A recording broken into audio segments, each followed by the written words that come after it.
नौजवान था और यतीम भी था। शौक बन गया दीन पढ़ने का। मोहल्लेदार इलाके वाले कहने लगे कहाँ से कमाएगा, ना बाप है, ना माँ है, ना घर है, कहाँ से। हजरत रूमी कहते हैं नौजवान ने जंगल में झोंपड़ी लगा ली। वहां वो सुबह मदरसे जाता, शाम को जंगल में रहता, वहां अल्लाह अल्लाह करता, सबक याद करता। एक दिन बादशाह की बेटी रास्ता भूल गई, जंगल में आई सहेलियों के साथ, बॉडीगार्ड भी साथ थे पर रास्ता भूल गई। खोती खोती शाम हो गई, ऐसी खोई कि जब रात गहरी हो गई तो आके उस नौजवान के पास रुकी और चिल्लाने लगी। शेर के दहाड़ने की आवाज आती है, भेड़िए के बोलने की आवाज आती है। नौजवान अकेला, सहेलियां बिछड़ गई, गार्ड बिछड़ गए। कहने लगी मैं परेशान हूँ, मुझे जगह मिल जाएगी। नौजवान कहता मैंने शहजादी देखी और मुझे भी पता था कि घर एक ही है और आग को अंदर से दरवाजा भी बंद करना पड़ता है, जंगल जानवर भी आ जाते हैं। कहते मेरी छोटी सी कुटिया में, झोंपड़ी में वो आई, रो के कहने लगी सहारा कोई नहीं, अगर मैं पीछे निकलूंगी तो भेड़िए खा जाएगा। कहते मैंने उसे जगह दे दी। अकेली औरत, चिराग जल रहा है, सबक याद कर रहा हूं। मेरे नबी पाक ने फरमाया जहां मर्द औरत अकेले हो तीसरा शैतान होता है। और शहजादी, वो बच्चा कहता है सबक याद करता रहा सारी रात। वो बच्ची को कहा सो जा, पर वो कहती है नींद मुझे भी कहाँ आई। ऐसे मौकों पर नींद, सारी रात सबक याद करता। थोड़ी थोड़ी देर के बाद चिराग जलता तो उस पर उंगली रखता, हाथ जलता तो पीछे खींचने, फिर दूसरी उंगली रखता, थोड़ी देर के बाद जलता तो खींचने, हाथ सारा जल गया। सुबह किरणें चमकी तो कहने लगा चल निकल जा, दौड़ जा, बस बड़ा सब्र का इम्तिहान हो गया, चली जा। शहजादी बाहर निकली, सिपाही ढूंढ रहे थे। बादशाह खुद जंगल में निकला हुआ था, मेरी बेटी मिल गई। बादशाह तन्हाई में जाके कहने लगा बेटा मैं दुनिया को बताऊंगा कि मेरी बेटी खोई नहीं थी, सिपाही साथ ही थे। ये बड़ा मुश्किल होता है, बेटी तो भूल के भी रात कहीं रह पड़े तो लोग जीने नहीं देते, तो बेटा मुश्किल हो जाएगा मेरे लिए। कहाँ थी? उसने कहा नेक नौजवान के पास। उसने कहा बेटा मैं तो तेरी बात मानूंगा पर दुनिया नहीं मानेगी। अगर उस नौजवान ने किसी को बता दिया कि तू उसके पास थी तो फिर लोग मेरा जीना मुहाल कर देंगे। बेटा मैं मर जाऊंगा, मेरी मजबूरी ये है कि वो कहीं राज ना उगल दे वो नौजवान, उसे कत्ल करना पड़ेगा। औरत ने मिन्नतें की, उस बेटी ने कहा मेरे मौसम को मारोगे, रोई। और वो कहने लगा मैं बादशाह, वो मेरा अपना विकार है, मैं उसको छोड़ नहीं सकता। गिरफ्तार कर लाए सिपाही। वक्त तय हो गया सजा का। अकेले कारकोशरी में रखा गया, जो उसके खास एतबार वाले थे उनकी ड्यूटी लगाई। बादशाह ने बुलाया, पहले बिलम आया। औरत कहने लगी, बेटी कहने लगी एक दफा तो बुलाओ ना, एक सवाल बस पर्दे में रह के पूछना है और फिर जो आपका जी चाहे, मेरे मौसम को मारना तो है, तो मर्जी आपकी। सामने खड़ा किया, नौजवान पर्दे के पीछे, औरत खड़ी हो गई। बादशाह बीच बैठ गया। बीबी कहने लगी सारी रात बेदार मैं भी रही, सोया तू भी नहीं। वो जो तू चिराग के करीब हाथ लगा के जलाता था वो समझ नहीं आई। नौजवान रो पड़ा, कहने लगा क्या करूं, मैंने रसूलुल्लाह का दीन पढ़ा है, क्या करूं, मैंने हुजूर का दीन पढ़ा है। मैंने पढ़ा है कि जानी को सबसे नीचे दोज़ख के सबसे निचले दर्जे में जलाया जाए, उसे जहन्नमियों का पीप और रेशा पिलाया जाए, कंद खिलाया जाए। ये रवायतें पड़ी हुई थी। थोड़ी थोड़ी देर के बाद शैतान मुझे कहता था बदकारी कर ले। मैं अपना हाथ उसी वक्त जब शैतान मशवरा देता तो मैं आग पे करता। मैं कहता अगर ये बर्दाश्त हो गई तो वो भी हो जाएगी। जब हाथ जलता तो मैं समझ जाता नहीं तुझसे तो ये नहीं बर्दाश्त होती तो वो कैसे होगी। फिर मुझे शैतान मशवरा देता, कोई देख नहीं रहा तो बुलाने नहीं गया, खुद आई, मैं दूसरी उंगली लगा देता। मैंने हाथ जलाया और मैं समझ गया जब छोटे से चिराग की इतनी सी शमा की आग नहीं बर्दाश्त होती तो दोज़ख कैसे बर्दाश्त होगी। कहता मैं बाज आया। बादशाह ने ये कहानी सुनी, लफ्ज सुने तो चीख मार के रोया। कहने लगा तालिब इल्म तू तो मेरे नबी का सच्चा गुलाम है और मेरे रसूल के जो सच्चे गुलाम होते हैं उन्हें फांसियां नहीं दी जाती, उन्हें तख्त पर बिठाया जाता है।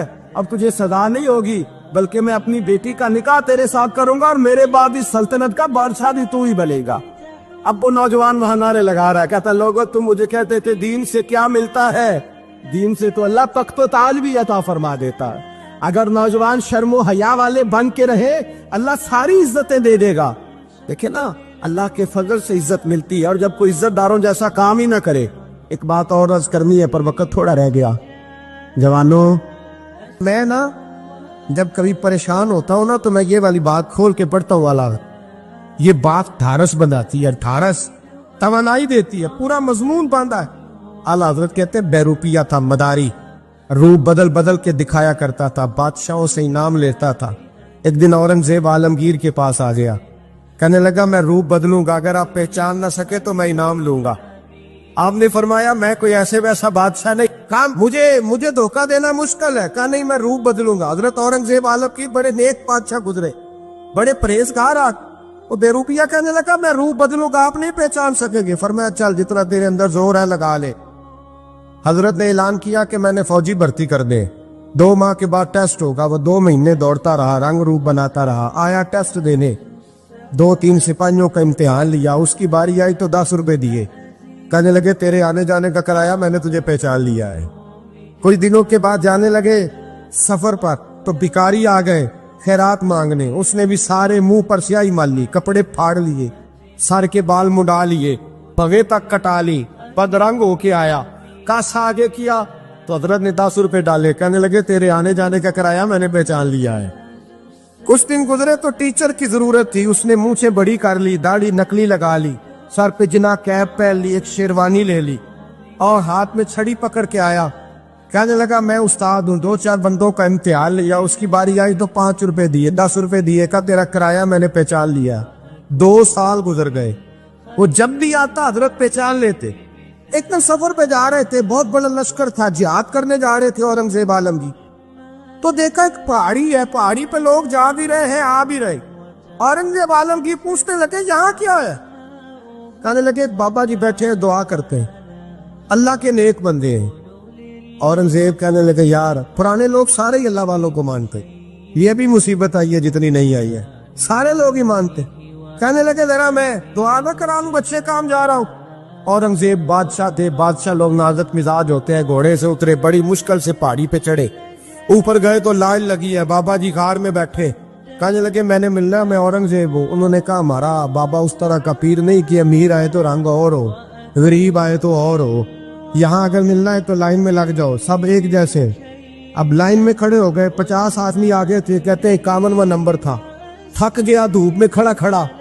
جب میں پہنچا غار کے دانے تو میں نے بابا جی کے چہرے پہ نظر ڈالی تو بڑا نورانی چہرہ, بڑی خوبصورت لب و لہجہ. میں نے کہا میرے جیسا آدمی بھی پگڑی باندھ لے تو اچھا لگنے لگ جاتا ہے, بڑا خوبصورت انداز. کہتے ہیں میں ان کے پاس اتحیات کی حالت میں بیٹھ گیا. میں نے کہا حضور میں جا رہا ہوں جہاد کرنے, دعا کرنا. بزرگوں نے ہاتھ اٹھائے, اللہ اس کی مدد فرما, دین کو غلبہ عطا فرما, اسے دین کا سچا پکا سپاہی بنا. پھر تھپکی دی, 2-4 نصیحتیں نکال ڈالی. دیکھنا ظلم نہ کرنا, زیادتی نہ کرنا, جب تم جیت کر نہ کرنا, غرور نہ کرنا, نصیحتیں بھی کر دی. کہتے ہیں اب جب میں اٹھا تو 2-4 دینار بطور نذرانہ مسلح کے نیچے رکھے, اور الٹے قدم جب میں غار سے اترا انہوں نے رومال جاڑا روٹ کے کھڑے ہو گئے. کہنے لگے آج نہیں تو نے پہچانا, آج نہیں تو نے پہچانا, میرا انعام بنتا ہے, آج نہیں پہچانا, لا پیسے. اورنگزیب کہنے لگا یار تو نے حد کر دی, کہاں چڑھا کہاں کھڑا رہا, دھوپ میں تھک گیا, کمال کر دی بھائی تو نے. بتا تو کیا لے گا, اب تو جلدی بتا, وہ کتنے لوگ پیچھے دھوپ میں کھڑے ہیں, لشکر سارا کھڑا ہے, کیا لے گا؟ اس نے کہا سب سے قیمتی ہیرے وہ ہے جو تیرے سر کے تاج میں لگے ہوئے, مجھے تیرا تاج چاہیے. او بھائیو سننا اور یاد رکھنا, میرے اعلیٰ حضرت کہتے ہیں بادشاہ نے سر کے اوپر سے تاج اتارا, بہروپیے کے قدموں میں رکھا اور کہنے لگے یہ لے, اور یہ تو تیرا مانگنے پر میں نے دیا ہے نا, میں واپس آتا ہوں تو آنا میں اپنی مرضی سے بھی تجھے دوں گا. تو نے اورنگزیب جیسے بندے کو دھوکہ دیا, آنا میں اس وقت بھی دوں گا. وہ دے کر بس بات ختم ہو گئی, ہاتھ ہو گئی. دے کر کہتے ہیں جب میں پلٹا نا واپس, بہروپیے نے آواز دی بادشاہ ٹھہر جا. تو میں نے پلٹ کے دیکھا تو کہنے لگے یہ اپنا تاج لے جا, اٹھا اور لے جا. میں نے کہا 2 سال بیت گئے تجھے محنت کرتے, آج قابو آیا تو لے جاؤ. کہنے لگا لے جا, مسئلہ سمجھ میں آ گیا. میں نے کہا مجھے بھی تو سمجھانا. کہتے ہیں وہ پھوٹ پھوٹ کے رویا, اس کی آنکھیں برس پڑی, سیلاب کی طرح آنسو بہہ نکلے, تڑپا. اور لوگ کہنے لگا بادشاہ میں نے جھوٹ موٹ رسول اللہ کی غلامی اختیار کی تھی, جھوٹ موٹ کی داڑھی, جھوٹ موٹ کی پگڑی, جھوٹ موٹ کا فقر, میں نے جھوٹ موٹ نبی پاک کا لباس پہنا ہے, تو تیرے جیسے بادشاہوں کے تاج میرے قدموں میں آ گئے ہیں. अगर मैं सचमुच रसूलुल्लाह का गुलाम बनूंगा तो अल्लाह क्या कुछ अता फरमाए, अल्लाह कितनी नेमतों से नवाजे। मेरे आला क्या फरमाते हैं, आला हज़रत फरमाते हैं फरिश्ते भी करते हैं ताजीम मेरी। कौन जी? अल्लाह। ऐसा अकीदा भी कम मिलेगा जो बरेली के इमाम का अकीदा है, ऐसा भी कम। कहते हैं फरिश्ते भी करते हैं ताजीम मेरी। क्यों? फरमाने लगे फिदा हो के उन पर ये इज्जत मिली। बगदाद के एक दरवेश आलिम थे, तो वो जब भी नमाज पढ़ाते ना तो किसी ताजर की 2 बीवियों के बारे में दुआ मांगते। तो जो है मेरी बात पर, नमाज पढ़ाते तो कहते अल्लाह उस ताजर की 2 बीवियों को अपनी खास रहमतें अता फरमा। एक दिन लोग उनके गिर्द इकट्ठे हो गए, कहने लगे बाबा जी बताएं तो सही वो बीवियां कौन थी जिनके लिए आप दुआ मांगते। तो फरमाने लगे मेरे शहर का एक ताजर था, बहुत बड़ा ताजर था, मालदार था पर बे औलाद था। उसे बगदाद से मुल्क के शाम जाना पड़ता था तिजारत करने, और कई कई महीने उसे शाम के मुल्क में रहना पड़ता था। उसने इस तरह किया कि वहां भी एक शादी कर ली। तो जो है ना मेरी बात पर, क्या कर लिया उसने? दूसरी शादी करना मर्द के लिए जायज है, तीसरी करना भी, चौथी करना भी भैया के वक्त, मगर अगर इंसाफ कर सके तो। अगर चारों में हम ना आधा मसला सुनते हैं और आधा ही बयान करते हैं, अगर इंसाफ ना कर सके फिर उसके लिए 4 जायज, फिर वो एक ही रखेगा। तो अजीज दोस्त, दूसरा निकाह कर लिया, शादी हो गई।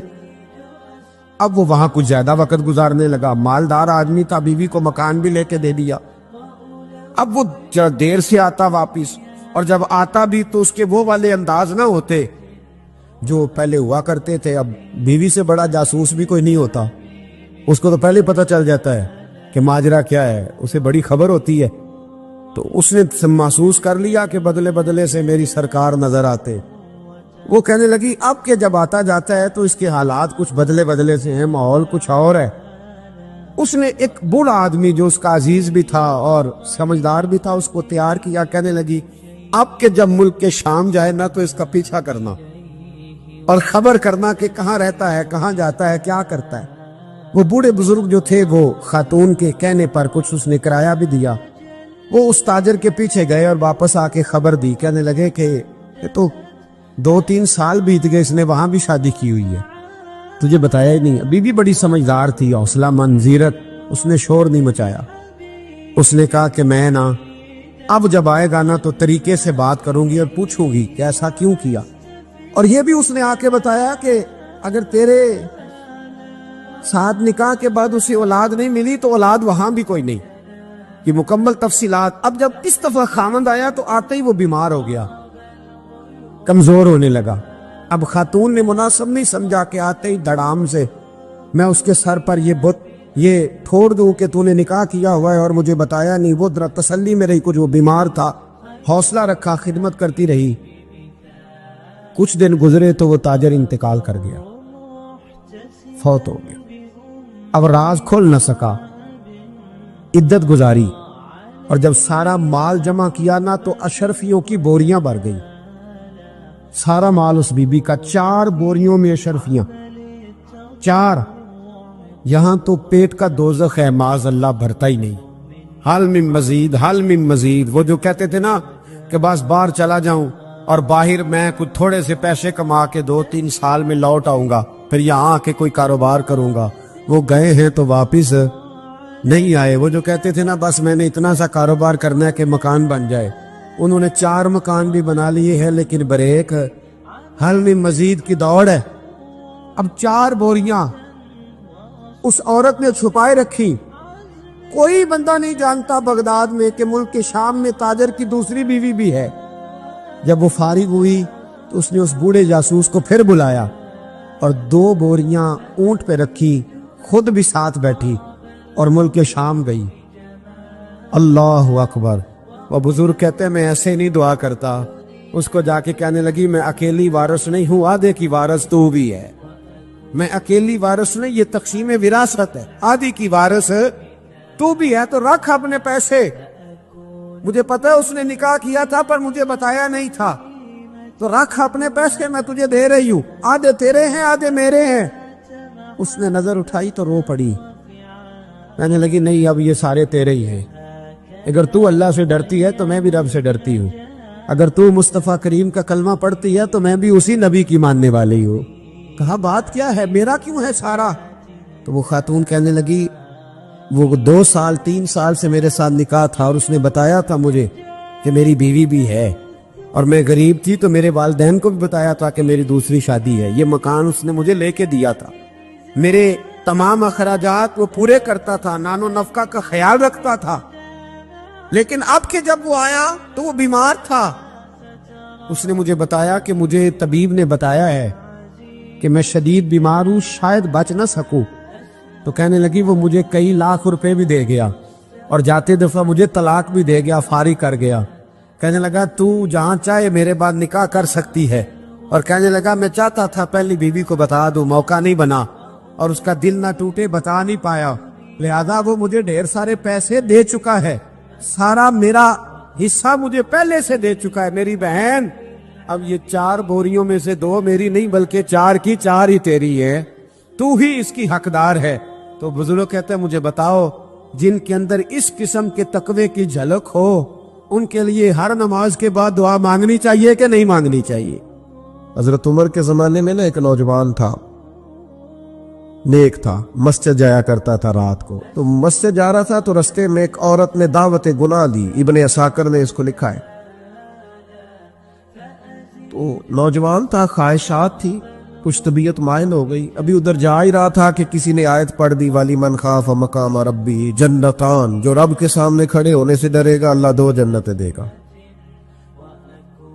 واقعی ڈر گیا، وہ واقعی ڈر گیا، اتنا ڈرا کہ بے ہوش ہو کے گر پڑا۔ بیماری سے لوگ بے ہوش ہوتے ہیں، پیسے ڈوب گئے بے ہوش ہوتے ہیں، بچے کے غم میں بے ہوش ہوتے ہیں۔ سچ بتاؤ کبھی خوف خدا سے بھی بے ہوش ہوتا کوئی دیکھا ہے؟ ہمارے ہاں تو روز مرہ ہی نہیں ہے بھائی، اور بڑی باتیں ہیں بے ہوش ہونے کی، ڈرنے کی، غش کھانے کی۔ بے ہوش ہو کے گر پڑا، بوڑھے باپ کو کسی نے بتایا بچہ بے ہوش پڑا ہے، اٹھا کے گھر لائے، گھر لا کے کہا بیٹا کیا ہوا؟ نوجوان ہے، چڑھتی جوانی ہے، پر پاکیزہ بڑی ہے۔